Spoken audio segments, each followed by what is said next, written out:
Good morning साथियों। देखिए आज हम बताने वाले हैं कि अवतल दर्पण में सिद्ध करें कि 1/v plus 1/e equal to 1/f, यानी यह दर्पण सूत्र है। तो दर्पण सूत्र कहते किसको है, यानी वैसा सूत्र जो वस्तु की दूरी u, प्रतिबिंब की दूरी v और फोकसांतर यानी फोकस दूरी f के बीच जो संबंध को दर्शाता है, तो उसी को हम कहते हैं दर्पण सूत्र कहते हैं। तो सबसे पहले देखिए यह अवतल दर्पण में सिद्ध करना है, तो अवतल दर्पण यहाँ बनाएंगे। तो अवतल दर्पण किसे कहते हैं, ये सब क्या है आप लोग को पता होना चाहिए। यह सी है और यह जो है पी है, यानी सी क्या है इसका सेंटर है और पी क्या है इसका ध्रुव है, पोल है सी। देखिए कुछ है नोट हम लिखवा रहे हैं, जैसे मान लीजिए ये दर्पण है अवतल दर्पण, ये क्या है पीछे हम कलर नहीं करेंगे शॉर्ट। देखिए जब प्रकाश की किरणें इस दर्पण पर आती हैं, तो अगर मान लीजिए समानांतर आएगी, प्रधान अक्ष के समानांतर आएगी, तो परिवर्तन जो होगा वो फोकस होकर यह परिवर्तन होगा। किरणें जब यही किरणें दर्पण के सी से होकर आएगी, तो सी से ही होकर, जैसे सी से होकर आएगी तो सी से ही होकर वापस जाएगी। जब यही किरणें दर्पण से फोकस पर आएगी, अब अगर मान लीजिए फोकस पर आपतित हो रही है, तो परिवर्तन के बाद में यह प्रधान अक्ष के समानांतर यह परिवर्तित होगी। जब यही किरणें दर्पण के ध्रुव पर आती हैं, ध्रुव पर, तो ध्रुव के जिस एंगल से आती हैं तो उसी एंगल से परिवर्तित हो जाती हैं। इतना क्या है समझ में होना चाहिए, किरणें कैसे कैसे परिवर्तित होती हैं। जैसे मान लीजिए यहाँ पर एक पोटही खड़ा है, पोटही खड़ा है, ठीक, कहाँ खड़ी है पोटही, तो अनंत और सी के बीच में खड़ी है। तो इसका इमेज होगा, देखिए यह प्रधान अक्ष के, अगर इसमें दो किरणें हम गुजारेंगे, यहाँ पर प्रधान अक्ष के समानांतर गुजारेंगे, प्रधान अक्ष के समानांतर। तो यहाँ पर देखिए प्रधान अक्ष के समानांतर अगर गुजरे किरणें, तो जब परिवर्तन होगा तो फोकस होकर गुजरेगी। तो यहाँ पर हम एफ लिखेंगे, एफ यह क्या है, फोकस है। तो फोकस होकर यह गुजरेगा, यहाँ पर आ रहा है, यहाँ पर आ गया फोकस, यानी फोकस होकर यह गुजर रहा है। तो एक किरण हो गया। फिर दूसरा किरण देखिए, यह सेंटर से होकर गुजरेगा, ये सेंटर से सी से, तो सी से ही होकर यह वापस जाएगा। जब किरणें सी से होकर गुजरेगी तो सी से ही होकर वापस जाएगी। इतना हो गया समझ। अब देखिए, अब ये एक दूसरे को, या इसको मान लेंगे ऑब्जेक्ट, वस्तु है, क्यू इसका ऊंचाई है, और यह प्रकाश आ रही है, प्रकाश यह जा रही है, प्रकाश क्या हो रहा है, यह जा रहा है। अब यह आ रही है, जा रही है। तो इसमें देखें, तो हम मान लेंगे कि माना कि ए बी एक अवतल दर्पण है, हम मान लेंगे। तो हल देखिए, माना कि ए बी एक अवतल दर्पण है, अवतल दर्पण है, जिसमें प्रधान अक्ष के समांतर, प्रधान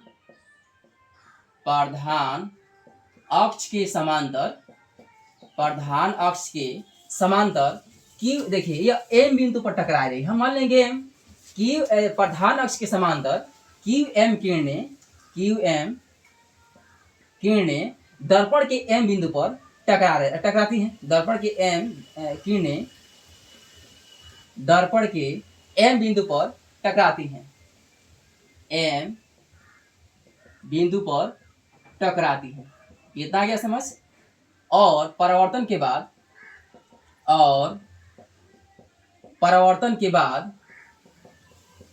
बाद वो एम एस, जैसे मान लीजिए ये एस, यानी एस दिशा में गमन कर रहे हैं। परिवर्तन के बाद एम एस दिशा में गमन करती हैं, जो एक क्यू है, यह कहाँ प्रतिच्छेद कर रहा है, क्यू डैश इसको हम मान लेते हैं। और इसका जो इमेज बन रहा है उल्टा बन रहा है, इमेज उल्टा नहीं, ओ डैश इसका क्या है, प्रतिबिंब की, यानी यहाँ पर इसका प्रतिबिंब बन रहा है ओ डैश पर। तो कहाँ पर कट कर रहा है, क्यू डैश पर कट कर रहा है, जो क्यू डैश पर प्रतिच्छेद करती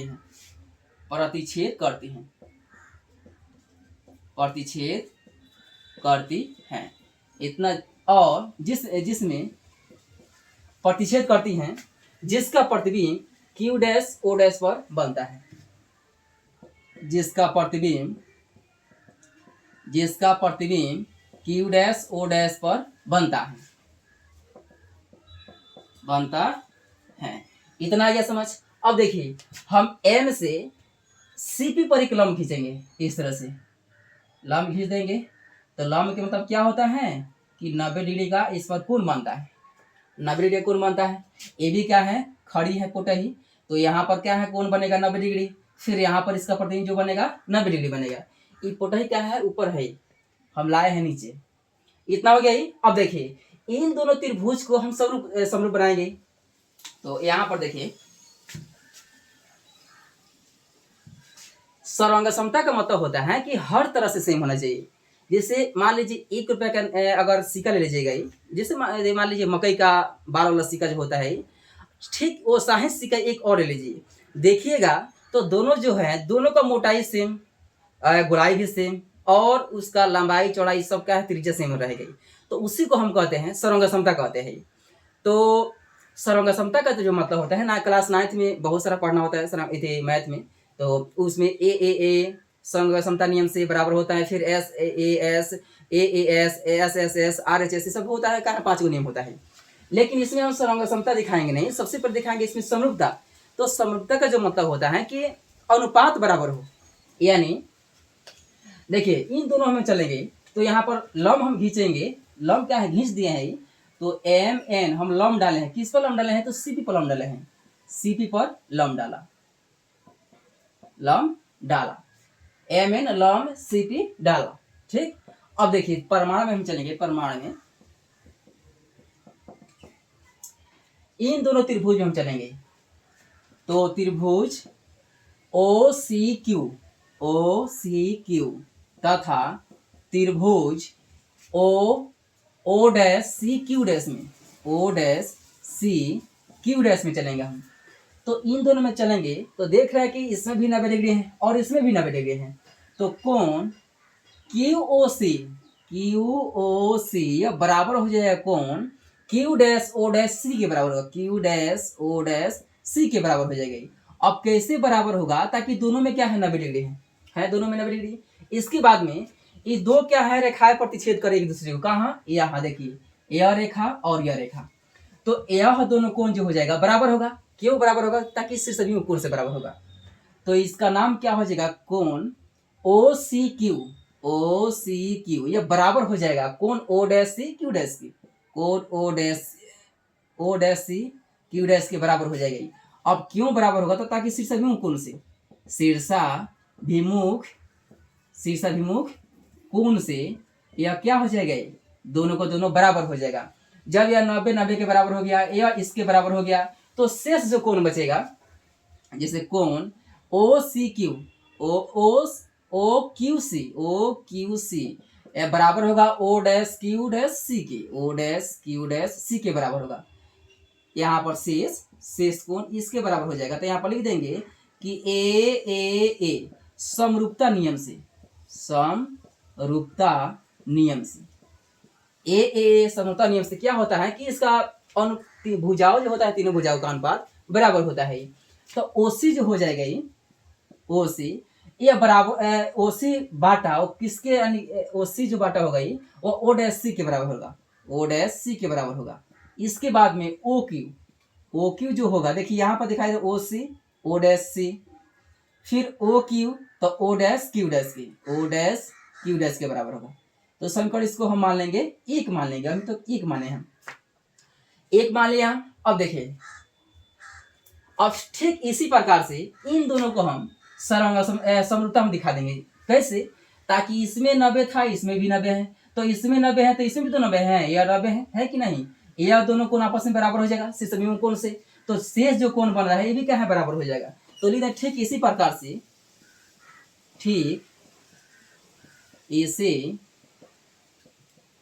इसी प्रकार से त्रिभुज एम एन एफ यह समरूप हो जाएगा त्रिभुज एम एन जो है 90 डिग्री बीच में हम लाए हैं, इसको हम एन मान लेंगे, एन एम एन एफ।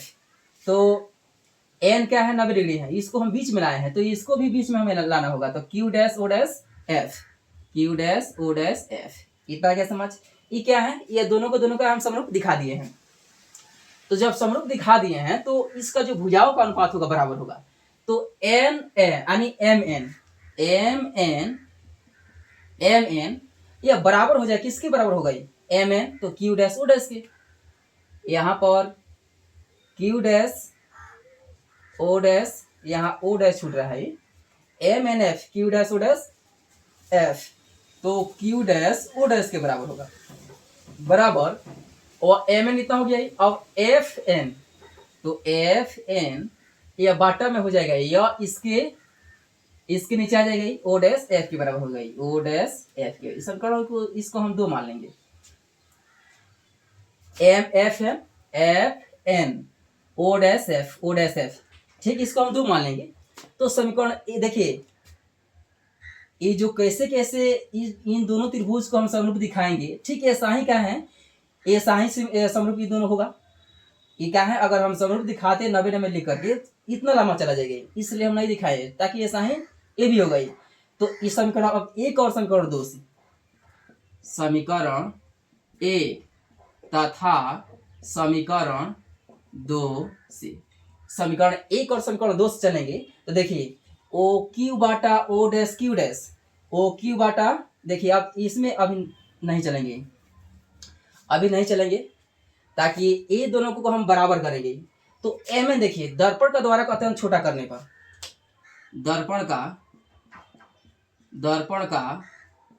द्वारा अत्यंत छोटा करने पर, अत्यंत छोटा करने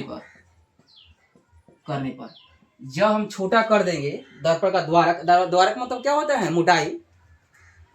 तो यहाँ देखिए, यहाँ एफ से एन यानी एफ एन जो होगा, यह जो एफ से एन की लंबाई होगा, तो एन क्या है, एम बिंदु जब पी पर आ जाएगी तो क्या हो जाएगा, ये एन की लंबाई जो होगा यह खत्म हो जाएगा, ये इतना जो दूरी है, इतना दूरी यह खत्म हो जाएगी, यानी एम जब यहाँ पर आ जाएगी तो एफ एन जो हो जाएगी वो एफ पी के बराबर हो जाएगी। तो यहाँ पर लिख देंगे कि एफ एन बराबर हो जाएगा पी एफ के बराबर हो जाएगा। तो समीकरण हम 2 में चलेंगे। तो एम देखिए एम एन है, तो एम एन की जगह पर हम एम एन यहाँ एफ ओ की, देखिए यहाँ पर यहाँ पर छोटा, देखिए यह समांतर है, यहाँ पर अभी नहीं चलेंगे। देखिए OP यह समांतर है, किसके समांतर, तो O क्यू एम के समांतर है। यहाँ पर OP जो है वह समांतर है, किसके समांतर, क्यू एम के समांतर है, क्यू एम के समांतर है। जब समांतर हैं तो यह समांतर भुजा पर क्या है, यह लंब है दोनों, तो निश्चित बात है कि दोनों के दोनों भुजा क्या होगा, बराबर होगा। तो ये लिख देंगे हम कि एम एन जो बराबर हो जाएगा, एम एन बराबर हो जाएगा, किसके बराबर हो जाएगा, ओ क्यू के बराबर हो जाएगा, ओ क्यू के बराबर हो जाएगा। एम एन जो होगा वो ओ क्यू के बराबर हो जाएगी, एम एन ओ क्यू के बराबर हो जाएगी। देखिए अब यहाँ पर हम लिख देंगे एम एन के स्थान पर हम ओ क्यू लिख दे, एम एन के स्थान पर ओ क्यू लिख सकते हैं, ओ क्यू। समीकरण 2 से चलेंगे, समीकरण 2 से जब चलेंगे हम, तो एम एन के स्थान पर हम ओ क्यू लिख देंगे, ओ क्यू इतना लिखा जाएगा, ओ क्यू। देखिए एम एन के स्थान पर ओ क्यू, अब बटा ओ डैश क्यू डैश बराबर एफ एन, तो एफ एन बटा ओ डैश एफ। समीकरण इसको हम 3 मान लेंगे, इसको समीकरण हम 3 मान लेंगे। जब 3 मान लिए हैं तो ओ क्यू बटा O dash Q dash, O Q बटा ओ डैश क्यू डैश ये आ रहा है, तो यह इसके बराबर है और यह इसके बराबर है, तो निश्चित बात है कि यह इसके बराबर हो जाएगी। समीकरण 1 और समीकरण 3 से चलेंगे। समीकरण 1 तथा समीकरण 3 से चलेंगे हम। एफ एन, यहाँ पर डैश नहीं है, एफ एन बटा ओ डैश एफ, समीकरण 1 और समीकरण 3 से। तो देखिए एक जो है, एक ओ क्यू बाटा O dash Q dash O C बाटा ओ डैश सी के बराबर है। अब ठीक है, ऐसा ही देखिए ओ क्यू बाटा Q O dash Q dash जो है वो एफ एन बटा ओ डैश एफ के बराबर है कि नहीं, यानी यह इसके बराबर है और यह ही इसके बराबर है। तो निश्चित बात है कि जो ओ सी बाटा ओ डैश सी है, यह बराबर हो जाएगा ही एफ एन बाटा ओ डैश एफ के बराबर हो जाएगा, हो जाएगा ये। तो इतना जब हो जाएगा तो अब देखिए, अब दर्पण का द्वारक हम छोटा करेंगे ताकि जूम करके इतना दिखाया गया है। तो दर्पण का द्वारक अत्यंत छोटा करने पर, अत्यंत छोटा करने पर जब हम छोटा कर देंगे तो यह जो लंबाई, यह एम जो बिंदु है यहाँ पर जब आ जाएगा ये, तो ये तो दूरी खत्म हो जाएगी। तो एफ से एन की जो लंबाई होगा, यह एफ से एन की जो लंबाई होगा यह बराबर हो जाएगा एफ से पी की लंबाई हो जाएगी, पी एफ के बराबर हो जाएगी, हो जाएगा इतना। तो समीकरण हम किससे चलेंगे, तो देखिए एफ एन के स्थान पर हम पी एफ लिख सकते हैं। तो ओ सी बाटा ओ डैश सी बराबर यह पी एफ बाटा ओ डैश एफ के बराबर हो जाएगा, इतना हो जाएगा ये। अब देखिए इतना आप लोगों को समझ में आ गया है, तो आप उदाहरण भी सकते हैं कभी पर, या हम जा रहे हैं मिटाने, देखिए इसमें तो अटेगा नहीं।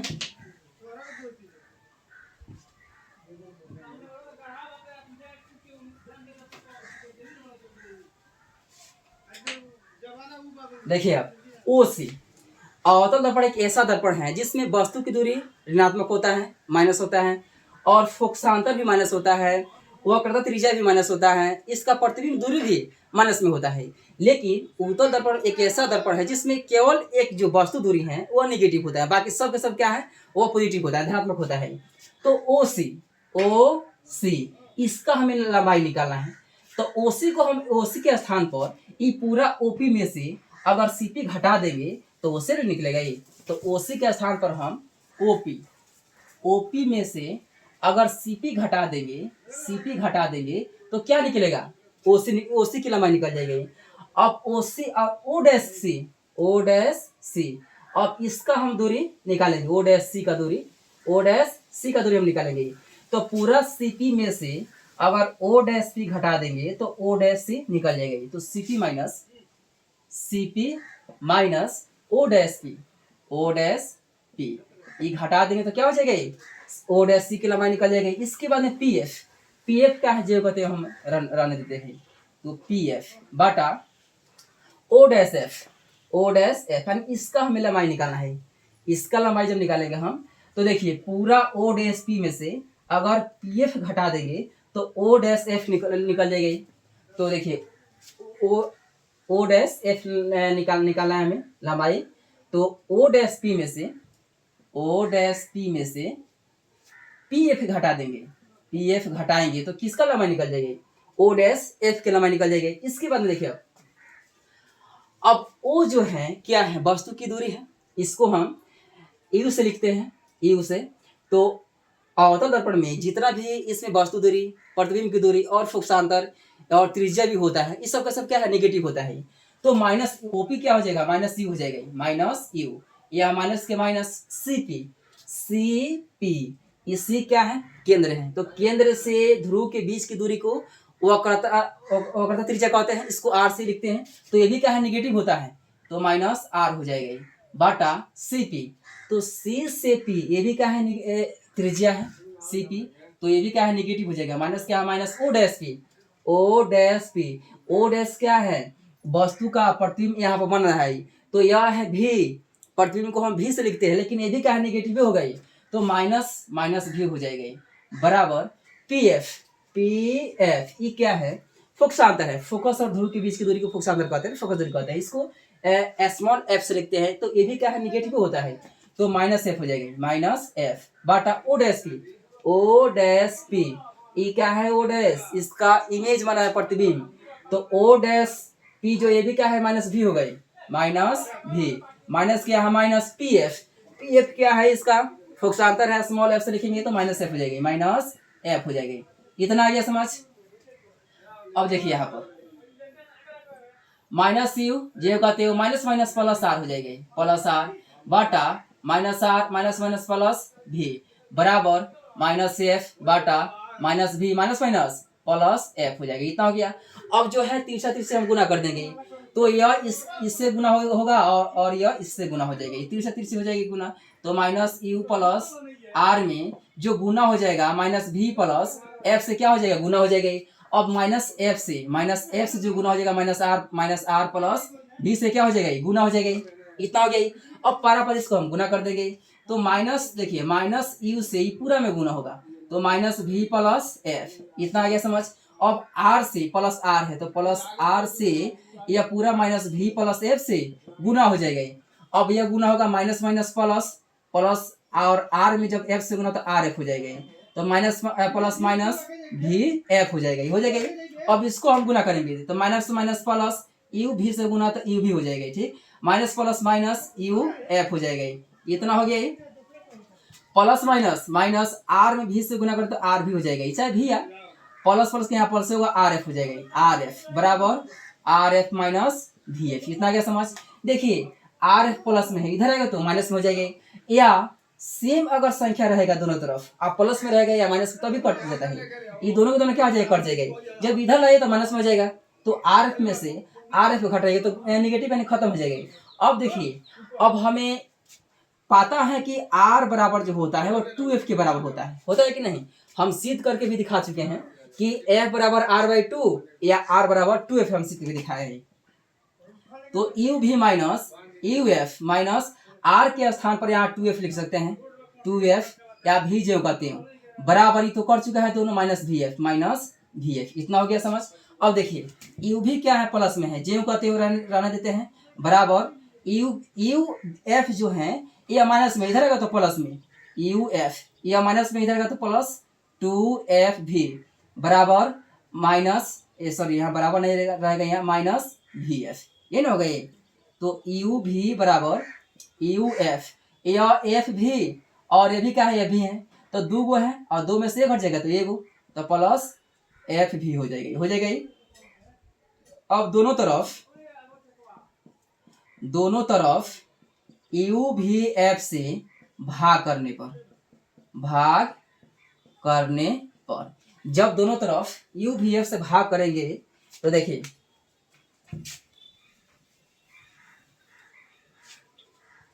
तो यू भी बाटा यू भी एफ बराबर यू एफ बाटा यू भी F plus V F Bata you भी एफ, ये ना है। तो यू भी से यू भी कट जाएगा, यू एफ से यू एफ कट जाएगा, वी एफ से वी एफ कट जाएगा, तो यहाँ बचेगा 1/f बराबर, यहाँ बचेगा 1/v, यहाँ बचेगा 1/u। तो यही हमें सिद्ध करके दिखाना है, इसको यहाँ लिख सकते हैं 1/v प्लस 1/u बराबर 1/f, ये क्या हमें सिद्ध करके इतना दिखाना था। तो अगर ये वीडियो अच्छा लगा है तो फॉलो जरूर कीजिएगा।